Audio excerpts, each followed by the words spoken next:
Warren Buffett has long been critical of gold as an investment. He once said it had no utility and that the magical metal is no match for American metal.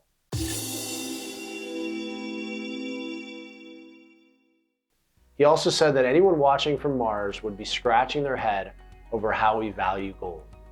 But he just acquired nearly 21 million shares of Barrick Gold worth $563 million, while selling shares of Wells Fargo, according to a 13.5 filing last week. When a hater suddenly wants to possess the object of hate, you know something's up. Banks have always been viewed as the foundation of America's economy. So when a billionaire gives it up in favor of something he talks so much trash about, it's an undoubted shift in his view. The Zero Hedge blog thinks Buffett is betting against the United States. But Buffett has not exactly given up all his interest in banks. Berkshire is still in on Bank of America. This leads me to conclude that Buffett is doing what many are starting to do, is use gold as a hedge. The difference is the amount of wealth he is trying to protect. He has billions.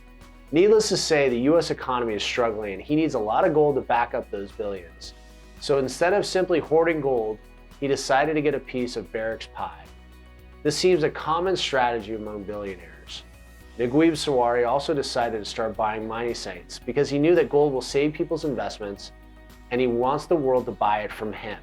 Gold's status as a safe haven investment is not about to go away anytime soon, but the confidence of billionaires like Sawiris and Buffett will help people see gold for what it's supposed to be, a permanent fixture of people's financial portfolio. But we don't have enough gold to secure everyone's wealth, which is part of the reason it's so valuable. So let's not get yourself left behind. Stop procrastinating and secure your wealth with gold now. Are you just getting into metals and you want to learn more? Check out our gold and silver investment guide.